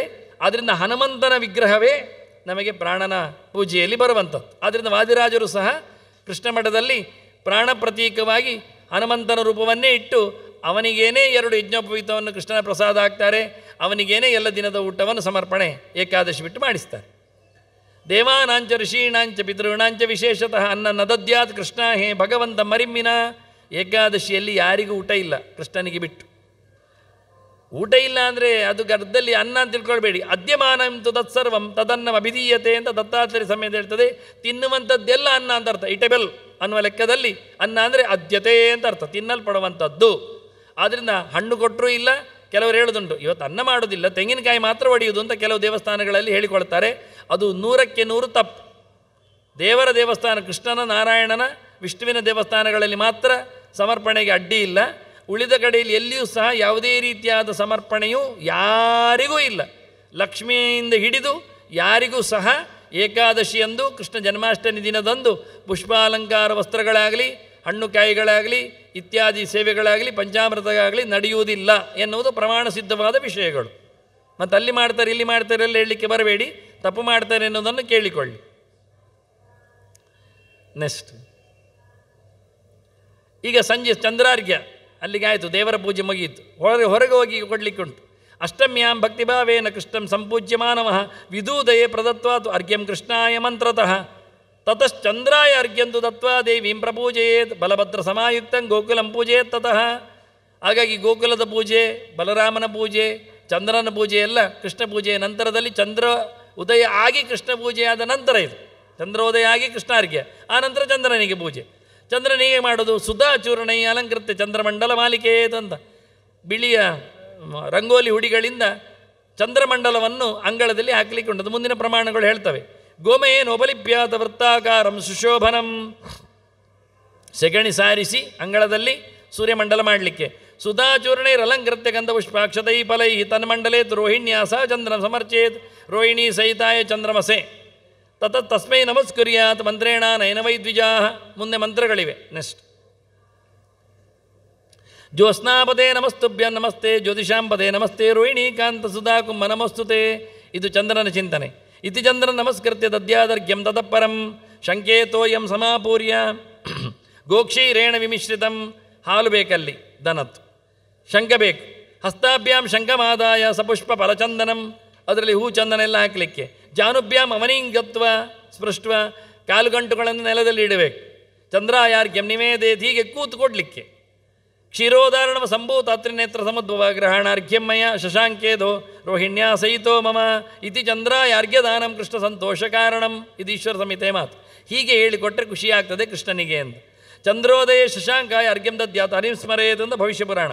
ಅದು ಶಂಖದಲ್ಲಿ ಏನು ಕೊಡೋದು ಅವನಿಗೆ ಕೇಳಿದರೆ, ಅದಕ್ಕೆ ಅದರಲ್ಲಿ ಹರಿ ಇದ್ದಾನೆ ಚಿಂತನೆ ಮಾಡಲಿಕ್ಕೋಸ್ಕರ ಮತ್ತೆ ಪುನಃ ಇನ್ನೊಂದು ಪ್ರಮಾಣದಲ್ಲಿ, ಅಂದರೆ ಪ್ರಶ್ನೆ ಕೇಳಿದ್ದಕ್ಕೆಲ್ಲ ಉತ್ತರ ಕೊಡುವ ಹಾಗೆ ವಾಕ್ಯಗಳ ಕಂಪೈಲಿಂಗ್ ಆಗಿದೆ. ನೆಕ್ಸ್ಟ್ ಮುಂದೆ, ಶಂಕೇತೋಯಂ ಸಮಾದಾಯ ಶಪುಷ್ಪ ಫಲಚಂದನಂ ಜಾನುಭ್ಯಾಂ ಅಮನಿಂ ಗತ್ವಾ ಚಂದ್ರಾಯಾರ್ಘ್ಯಂ ನಿವೇದೇತ್ ಗರುಡ ಪುರಾಣ ಹೇಳ್ತದೆ. ಶಂಕೇತೋಯಂ ಸಮಾದಾಯ ಶಪುಷ್ಪ ಫಲ ಕಾಂಚನಂ, ಚಿನ್ನ ಹಾಕಬೇಕು ಅಂತ ಇನ್ನೊಂದು ಮಾತು. ಜಾನು ಮೇಕಂ ಧರಾಂಕೃತ್ವ ಚಂದ್ರಾಯಾರ್ಘ್ಯ ನಿವೇದ, ಒಂದು ಕಾಲು ಗಂಟು ಕೊಟ್ಟು ಅಂತ ಎನ್ನುವುದು ಇನ್ನೊಂದು ಪ್ರಮಾಣದಲ್ಲಿ ಅಗ್ನಿಪುರಾಣದಲ್ಲಿ. ಚಂದ್ರಂ ಭೂಮೌ ವಿಶೇಷೇಣ ಗೋಮಯ ಲೇಪನಂ ಭವೇತು ಸುಧಾಚೂರ್ಣ ಅಲಂಕೃತೆ ಚಂಡಮಂಡಲ ಮಾಲಿಕೆ ಅರ್ಧ ಚಂದ್ರ ಮಧೋವಾಪಿ. ಯಾಕೆಂದರೆ ನಾಳೆ ನೀವು ನೋಡಿದರೆ ಚಂದ್ರಮಂಡಲ ಸಿಗುವುದು ನಮಗೆ ಪೂರ್ಣ ಅಲ್ಲ, ಅರ್ಧ. ಅಷ್ಟಮಿ ದಿವಸಕ್ಕೆ ಅರ್ಧ ಇರ್ತದೆ, ಅದು ಅರ್ಧ ಚಂದ್ರ ಮಾಡಿದರೂ ಆಗ್ತದೆ ಅಂತಾರೆ. ಅರ್ಧ ಚಂದ್ರಂ ಅಥೋ ವಾಪಿ ಆಲಿಕೇತ್ ಸಾಧಕೋತ್ತಮ ಆಸನಾವಾಹನೇ ಚೈವ ಅರ್ಘ್ಯಂ ಪಾದ್ಯಮನಂತರಮಾಚ ಮಂಗಂಧ ಪುಷ್ಪೇ ಚ ಧೂಪಂ ದೀಪದೈವ ಚ ಸ್ತೋತ್ರ ನೀರಾಜನಂಚೈವ ಪಾಯಸಾನ್ನ ನಿವೇದಯತ್ ಫಲಂ ನಾನಾವಿಧಂಚೈವ ಸೋಮಮಂತ್ರೇಣ ದೇಶಿಕಃ. ಅಲ್ಲಿಯ ನಾರಾಯಣನಿಗಾಗಿ ವಿಶೇಷವಾದ ಉಪಚಾರಗಳನ್ನೆಲ್ಲ ಕೊಡಲಿಕ್ಕೆ ಅನಿರುದ್ಧ ಸಂಹಿತೆ ಹೇಳ್ತದೆ. ಮುಂದೆ ಚಂದ್ರೋದಯ ವಿನಿರ್ಗತ್ಯ, ಹೊರಗೆ ಹೋಗಿ ಎನ್ನುವುದನ್ನು ತೋರಿಸ್ತಾರೆ. ಮಳೆ ಬರ್ತಾ ಇದೆ ಗೊತ್ತಿರ್ತದೆ, ಅದಕ್ಕೆ ಮೊದಲೇ ಒಂದು 2 ತಗಡು ಚಪ್ಪರ ಹಾಕಿ ಹೊರಗೆ ಹೋಗಿ. ವಿನಿರ್ಗತ್ಯ ಸ್ತಂಡಿಲೆ ಸಮಲಂಕೃತೆ ಗೋಮಯೇನೋಪಲಿಪ್ಯಾದ ವೃತ್ತಾಕಾರಂ ಸುಶೋಭನಂ ಶಂಕೇತೋಯಂ ಸಮಾದಾಯ ಶಪುಷ್ಪ ಕುಶಚಂದನಂ. ಇಲ್ಲಿ ಬೇರೆ ಹಾಕಿದ್ದಾರೆ, ದರ್ಬೆಯನ್ನು ಹಾಕಿಕೊಂಡು ಅಂದರೆ ನಾನೆಲ್ಲ ಪ್ರಮಾಣಗಳನ್ನು ಗಮನಿಸುವುದು, ಏನೆಲ್ಲ ವ್ಯತ್ಯಾಸ ಮಾಡಿಕೊಡ್ತಾರೆ, ಎಷ್ಟು ತೋರಿಸಲಿಕ್ಕೆ ಬರ್ತದೆ, ಹಾಕಲಿಕ್ಕೆ ಆಗ್ತದೆ ಅಂತ. ಬಂಗಾರ ಹಾಕಲಿಕ್ಕೆ, ಗಂಧ ಹಾಕಲಿಕ್ಕೆ, ಪುಷ್ಪ ಹಾಕಲಿಕ್ಕೆ, ಕುಶ ಹಾಕಲಿಕ್ಕೆ ಎಲ್ಲ. ಜಾನುಭ್ಯಾಂ ಅಮನಿಂಗತ್ವ, ಇಲ್ಲಿ 2 ಗಂಟು ಕಾಲು ಕೊಡಲಿಕ್ಕೆ. ಚಂದ್ರಾಯಾರ್ಘ್ಯಂ ನಿವೇದಯೇತ್ ಕ್ಷೀರೋದಾರಣವ ಸಂಭೂತ ಅತ್ರಿನೇತ್ರ ಸಮದ್ಭವ ಗ್ರಹಣಾರ್ಘ್ಯಮಯ ಶಶಾಂಕೇದಂ, ಅಲ್ಲಿ ಶಶಾಂಕೇಂದೋ ಇತ್ತು, ಶಶಾಂಕೇದಂ ರೋಹಿಣ್ಯ ಸಹಿತೋ ಮಮ ಅಂತ ಗರುಡ ಪುರಾಣ, ಅಗ್ನಿಪುರಾಣ, ಭವಿಷ್ಯ ಪುರಾಣ ಎಲ್ಲ ಕಡೆ ಈ ಮಂತ್ರಗಳು ಬಂದಿವೆ. ಜ್ಯೋತ್ಸ್ನಾಪದೇ ನಮಸ್ತುಭ್ಯಂ ನಮಸ್ತೆ ಜ್ಯೋತಿಷಾಂಪದೇ ನಾಲಿಕೇರೇಣ ಶುಭ್ರೇಣ ದದ್ಯಾರ್ಘ್ಯಂ ವಿಶಕ್ಷಣ. ಅದು ಯಾಕೆ ತೆಂಗಿನ ಒಂದು ಒಡೆದು ಅದರಲ್ಲಿ ಕೊಡಬೇಕು, ಅದನ್ನು ಪ್ರಮಾಣ ಕೊಟ್ಟಿದ್ದೇನೆ. ತೆಂಗಿನಕಾಯಿ ಒಡೆದು ಅದರಲ್ಲಿ ಕೊಡಲಿಕ್ಕೆ ಉಂಟು ಅಂತ. ಎಷ್ಟು ಗಮ್ಮತ್ತು ಇರುತ್ತೆ ಅಂತಂದರೆ ನೋಡುವಾಗ ಅರ್ಧಚಂದ್ರನಾಗೆ ಕಾಣ್ತದೆ, ಬಿಳಿ ಬಿಳಿ ಅದಕ್ಕೆ ಇರಬಹುದು. ಕೃಷ್ಣಾಯ ಪರಯ ಭಕ್ತಿಯ ಶಂಕೆ ಕೃತ್ವ ವಿಧಾನತಃ ರೋಹಿಣಿ ಸಹಿತಾಯ ಚಂದ್ರಮ ಸೈದ ಮರ್ಘ್ಯಂ ಅಂತ ಹೇಳಿಕೊಳ್ಳುವ 3 ಸರ್ತಿ ಕೊಡಲಿಕ್ಕಿರತಕ್ಕಂಥ ಮಾತಿನ ಕತೆ. ನೆಕ್ಸ್ಟ್ ಇನ್ನು ಚಂದ್ರನ ದ್ವಾದಶನಾಮ ಪೂಜೆ, ಇದೆಲ್ಲ ಅಂಗಳದಲ್ಲಿ ಸುಮಾರು ಹೊತ್ತು ಕೂತ್ಕೊಳ್ಳುವವರಿಗೆ ಆಚಾರ್ಯ ಹೇಳ್ತಾರೆ. ಅರ್ಘ್ಯಂದತ್ವ ಸಮಭ್ಯರ್ಚ್ಯ ಬಿದಿತೆ ಶಶಿಮಂಡಲೆ ಕ್ಷೀರೋದಾರಣವ ಸಂಭೂತ ಅತ್ರಿನೇತ್ರ ಸಮದ್ಭವ ಗ್ರಹಣಾರ್ಘ್ಯಂ ಶಶಾಂಕೇದಂ ರೋಹಿಣ್ಯ ಸಹಿತೋ ಮಮ ದತ್ವಾರ್ಘ್ಯಂ ಮನುನಾನೇನ ಉಪಸ್ಥಾಯ ವಿದುಂಬುದಃ. ಚಂದ್ರನನ್ನು ಕೈ ಮುಗಿದು ನಮಸ್ಕಾರ ಮಾಡಲಿಕ್ಕುಂಟು ಅಂತ ಮಧ್ವಾಚಾರ್ಯ ಹೇಳ್ತಾ ಇದ್ದಾರೆ. ಏನು ಅಂತ? ಶಶಿನೇ ಚಂದ್ರದೇವಾಯ ಸೋಮದೇವಾಯ ಚ ಇಂದವೇ ಮೃಗಿಣೆ ಸಿತಬಿಂಬಾಯ ಲೋಕದೀಪಾಯ ದೀಪಿನೇ ಶೀತಧೀತಿಥಿ ಬಿಂಬಾಯ ತಾರಕಾಪತಯೇ ನಮಃ. ನಮಃ ಕಡೆಯಲ್ಲಿ ಈ ಶ್ಲೋಕದ ಕಂಪೇಲಿ ಚೆನ್ನಾಗಿದೆ ನೋಡಿ. ಶಶಿನೇ ನಮಃ, ಚಂದ್ರದೇವಾಯ ನಮಃ, ಸೋಮದೇವಾಯ ನಮಃ, ಇಂದವೇ ನಮಃ. ಚತುರ್ಥಿ ಅಂತವರೇ ಹಾಕಿ ನಮಃ ಕೊನೆಯಲ್ಲಿ ಹಾಕಿ, ಎಲ್ಲ ಕಡೆ ನಮಃ ನಾನು ಯಾಕೆ ಹಾಕೋದು, ಶ್ಲೋಕದ ಕೊನೆಯಲ್ಲಿ ಹಾಕಿದ್ರೆ ಆಯ್ತಲ್ಲ ಅಂತ. ಈ ನಮ್ಮನೆ ಶ್ಲೋಕ ಮಾಡಲಿಕ್ಕೆ ಬರುವುದೇ ಅರ್ಥ ಆಗುವುದಿಲ್ಲ, ಅದ್ಭುತವಾಗಿದೆ. ಹಾಗಾಗಿ ಮೊದಲು ನಾಮ, ಕೊನೆಯಲ್ಲಿ ನಮಃ, ಮದುವೆಯಲ್ಲಿ ಎಲ್ಲ ನಾಮಗಳನ್ನು ಸೇರಿಸುವುದು. ಹಾಗೆ 12 ನಾಮ ಇದೆ ಎಂದು ಗೂಡಿಕೆ ಬರಿಬೇಕು ನಾವು, ಇದನ್ನು ಹೇಳಬೇಕು ನಾಳೆ. ನೆಕ್ಸ್ಟ್ ಇನ್ನು ಆಚಾರ್ಯ ಹೇಳ್ತಾರೆ, ಚಂದ್ರ ಪೂಜೆ ಆಯ್ತಲ್ಲ ಇನ್ನೆಂತ ಮಾಡೋದು ಕೇಳಿದರೆ, ಉಪಸಂಹೃತ್ಯ ತತ್ಸರ್ವಂ ಬ್ರಹ್ಮಚಾರಿ ಜಿತೇಂದ್ರಿಯ. ಮತ್ತೆ ಗಮ್ಮತ್ತು ಮಾಡೋದಲ್ಲ, ಬ್ರಹ್ಮಚಾರಿಯಾಗಿರಬೇಕು, ದೇವರ ನೆನಪಿರಬೇಕು, ಜಿತೇಂದ್ರಿಯ ಇಂದ್ರಿಯ ನಿಗ್ರಹ ಬೇಕು. ಹೋಗಿ ಪಾತ್ರೆಯಲ್ಲಿ ಎಂತ ಮಾಡಿದ್ದಾರೆ ತಿನ್ನುವುದಲ್ಲ.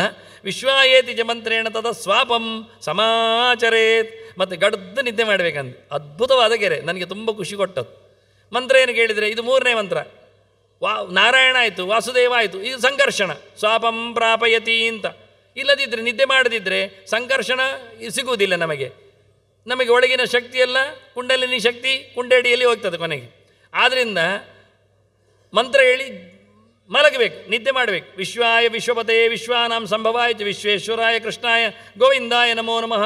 ಅಗ್ನಿಪುರಾಣ, ಭವಿಷ್ಯ ಪುರಾಣ, ಗರುಡ ಪುರಾಣ ಹೇಳಿದ ಮಂತ್ರ. ವಿಶ್ವ ವಿಶ್ವ ವಿಶ್ವ ಅಂದರೆ ಒಳಗೆ ಪ್ರವೇಶ ಅಂತ, ವಿಷ ಪ್ರವೇಶನೇ ಅಂತ. ಒಳಗೋಗಿ ಬಿಡುವುದು, ನಿದ್ದೆ ಮಾಡಿ ಅಂತ. ಮನೆ ಒಳಗೋಗಿ ಬಾಗಿಲಾಗಿ ಗಡ್ದು ನಿದ್ದೆ ಮಾಡಿ. ನಿದ್ದೆ ಮಾಡೋದು ಬೇಡ ಅಂದರೆ ಮರುದಿನ ಬೆಳಿಗ್ಗೆದ್ದು ಪೂಜೆ ಮಾಡುವಾಗ ಕಣ್ಣು ಕೂರ್ತದೆ, ಅಲ್ಲಿ 1:00 ಆಗ್ತದೆ. ಮತ್ತು ದೇವರ ಮೇಲೆ ಅಭಿಷೇಕ ಮಾಡುವಾಗ ಕಲಶವೇ ಅವನ ಮಂಡೆ ಮೇಲೆ ಬೀಳ್ತದೆ, ಮತ್ತು ದೇವರ ಮೂರ್ತಿ ಕೆಳಗೆ ಬೀಳ್ತದೆ. ಮತ್ತು ಅದರ ಬದಲಿಗೆ ಕೌಳಿಗೆ ಸೌಂಡ್ ಮೇಲಿಡ್ತಾರೆ, ಅದನ್ನು ಉದ್ಧರಣೆಯಲ್ಲಿ ಹಾಕಿಕೊಳ್ತಾರೆ. ಪ್ರತಿಮೆ ಯಾವುದು, ಸೌಂಡ್ ಯಾವುದು ಗೊತ್ತಾಗೋದಿಲ್ಲ ನಿದ್ದೆ ಕಣ್ಣಲ್ಲಿ. ಆದ್ದರಿಂದ ಆಚಾರ್ಯರು ಹೇಳ್ತಾರೆ, ಒಳ್ಳೆ ರೀತಿಯಿಂದ ಮರುದಿನ ಪೂಜೆ ಆಗಬೇಕಾ, ಗಡದ್ದಾಗಿ ನಿದ್ದೆ ಮಾಡಿ. ಆಯಾಸ ಆಗಿರ್ತದೆ. 6 ಗಂಟೆಗೆ ಸಂಜೆ ಸ್ನಾನ ಮಾಡಿದ್ದೀರಿ, 5ವರೆಗೆ ಸಾಯಂಕಾಲ ಹಿಂದಿನ ದಿನ 12 ಗಂಟೆವರೆಗೆ ಕೂತಿದ್ದೀರಿ, ಕೂತದ್ದಲ್ಲಾದರೂ ಎದ್ದಿದ್ದೀರಿ, ಎದ್ದದಲ್ಲಾದರೂ ಏನೋ ಮಾಡ್ತಾ ಇದ್ದೀರಿ.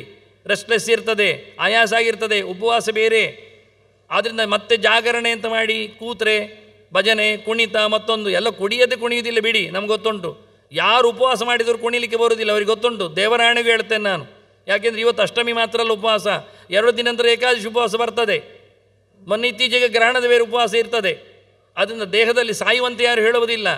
ಅದರಿಂದ ಅವರು ಕುಣಿಲಿಕ್ಕೆ ಹೇಳಲಿಲ್ಲ, ಮಲಗಿ ಅಂದರು. ನೀವು ಮಲಗಿದರೆ ಮರುದಿನ ಬೆಳಿಗ್ಗೆ ಬೇಗ ಹೇಳುವುದಿಲ್ಲ, ಗೊತ್ತುಂಟು ಅವರಿಗೆ, ಚೆನ್ನಾಗಿ ಆಗ್ತದೆ.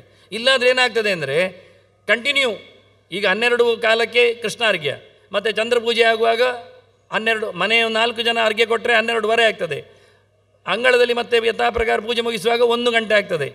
ಮತ್ತು ಒಳಗೆ ಹೋಗಿ ಯಥಾಪ್ರಕಾರ ಅಡುಗೆ ಶುರು ಮಾಡಿದರೆ ಮಧ್ಯರಾತ್ರಿ ಅಡುಗೆ ಆಗಲೇ ಹೇಳಿದ್ದೇನೆ ಮಾಡಬಾರ್ದು ಅಂತ, ಅನ್ಯಾಯ ಆಗ್ತದೆ ಅಂತ. ಕೃಷ್ಣ ಹುಟ್ಟಿದ ದಿನದಲ್ಲೇ ನಾವು ಅನ್ಯಾಯ ಮಾಡೋದು ಪೂರ. ಅವನಿಗೆ ಬೇಡದಿದ್ದದ್ದು ಕೊಡೋದು, ಮಧ್ಯರಾತ್ರಿ ಅಡುಗೆ ಮಾಡೋದು. ದಮ್ಮಯ್ಯ ಬೇಡ ಅಂತಾರೆ, ಇನ್ನೊಂದು ಟ್ರಿಪ್ ಸ್ನಾನ ಮಾಡ್ತಾನೆ, ನಿದ್ದೆ ಎಲ್ಲ ಹೋಗ್ತದೆ, ಗಮ್ಮತ್ತಾಗ್ತದೆ, ಅದು ತಪ್ಪು ಅಂದರು. ಏನೋ ತಿಂತಾನೆ, ಅದು ತಪ್ಪು ಅಂದರು, ತಿನ್ನಲಿಕ್ಕೆ ಇಲ್ಲ ಅಂತ. ಆದ್ದರಿಂದ 1 ಗಂಟೆಯಿಂದ 4 ಗಂಟೆವರೆಗೆ ಮಿನಿಮಮ್ 4 ಗಂಟೆ ಆದರೂ ಗಡದ್ದು ನಿದ್ದೆ ಮಾಡಿ, ಚೆಂದ ಮಾಡಿ, ಒಳ್ಳೇದು ಮಾಡಿ. 3 ಗಂಟೆ 1ರಿಂದ 4 ಅಂದರೆ 1 ಯಾಮ. 4 ಗಂಟೆ ನಂತರ 7, 5 ಗಂಟೆ ನಂತರ ಎದ್ದೀಯಾ ಏನು ಬೇಜಾರಿಲ್ಲ, ಪರವಾಗಿಲ್ಲ ಅಂತಾರೆ. ಅಷ್ಟಾದರೂ ಎದ್ದು ಅದಕ್ಕಿಂತ ತಡಬೇಡ, ಮತ್ತು ಸೂರ್ಯೋದಯ ಆಗ್ತದೆ 6 ಗಂಟೆಗೆ. ಅದರಿಂದ 4 ಗಂಟೆ 4:15 ಗಂಟೆ, ಮರುದಿನ 7 ಗಂಟೆ, ಅದಕ್ಕಿಂತ ಮೊದಲು ನಿದ್ದೆ ಮಾಡಲಿಕ್ಕೆ. ಮನೆ ಮಂದಿ ಪೂರ ನಿದ್ದೆ ಮಾಡಿದರೆ ಎಲ್ಲರಿಗೂ ಖುಷಿ. ಇಲ್ಲಾದರೆ ಒಬ್ಬರೊಬ್ಬರಿಗೆ ತಾಂಟುದು ಬೇರೆ, ಎಲ್ಲರಿಗೂ ನಿದ್ದೆ ಬರ್ತದೆ, ಒಬ್ಬರು ಹೇಳಿದ ಒಬ್ಬರು ಕೇಳೋದಿಲ್ಲ ಬೇರೆ. ಆದ್ದರಿಂದ ಕೃಷ್ಣನ ಹೇಳಿದ ಮಂತ್ರವನ್ನು ಉಳಿಸಿಕೊಳ್ಳಿ. 3 ಮಂತ್ರದ 3ನೇ ಮಂತ್ರಕ್ಕೆ ಜಾಗ ಕೊಡಿ. ದಮ್ಮಯ್ಯ ಹೇಳ್ತೇನೆ, ಇನ್ನೆಲ್ಲಾದರೂ ಜಾಗರಣೆ ಮಾಡಲಿಕ್ಕೆ ಉಂಟು, ಒಂದು ವಾಕ್ಯ ಉಂಟು ಹೇಳಿದರೆ ಅದನ್ನು ಮರೆತು ಬಿಡಿ. ಅದು ನಮಗೆ ಹೇಳಿದ್ದಲ್ಲ, ದೇವತೆಗಳಿಗೆ ಹೇಳಿದ್ದನ್ನು ನೆನಪಿಟ್ಕೊಳ್ಳಿ. ಯಾಕೆ ಅವರು ತ್ರಿದಶರು.